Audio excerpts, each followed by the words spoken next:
Okay, let's talk about something a little weird that might have happened to you. You open your front door, and there's a package.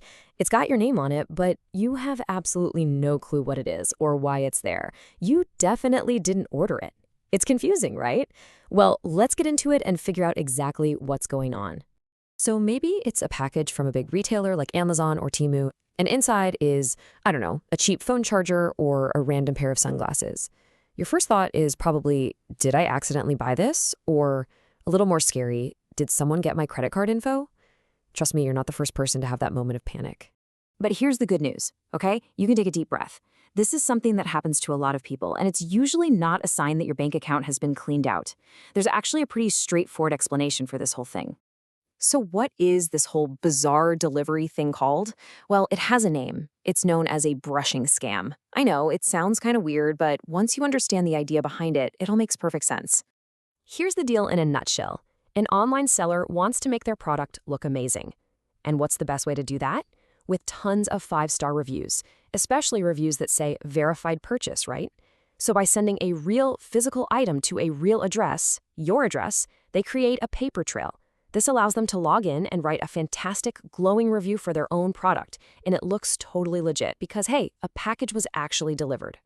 Now, this is really the key thing to understand. The whole point of the scam isn't the package, and it's not even you. You're not really the target here. Your address is. The scammer isn't trying to get your money or steal your identity with this package. They're just using your location as a prop to game the online review system. It really breaks down into 3 simple steps. First, they just need your name and address, which unfortunately can be found in all sorts of places, like public records or old data breaches. Step 2, they ship you something super cheap and lightweight. That's just to keep their own costs down. And then the final step. Once the tracking shows delivered, bam, they can now post that fake 5-star review with the all-important verified purchase badge next to it, tricking other shoppers into thinking their product is a hit. And this, of course, is the big one. This is the question that's probably been on your mind from the second you picked up that box. When something strange like this happens, we all immediately worry about our financial info. Is my credit card compromised? Is my bank account okay? Let's clear that up right now.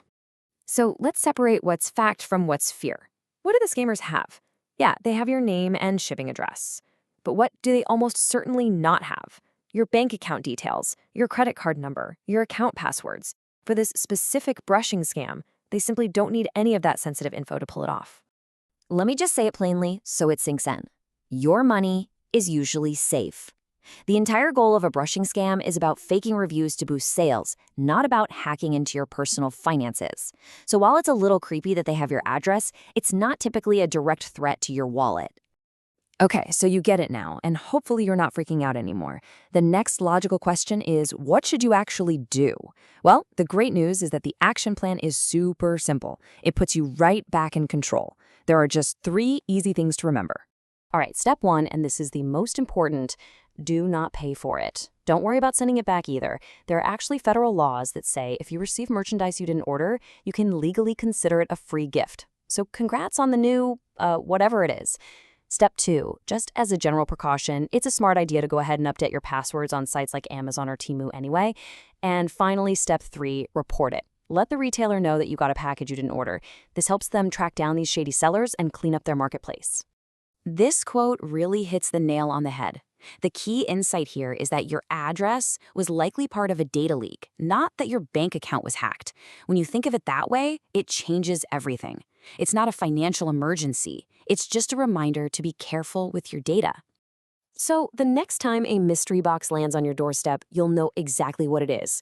It's a sign to be aware, for sure, but it is not a reason to be anxious. You've got the info, you've got the plan. So I'll just leave you with this little thought.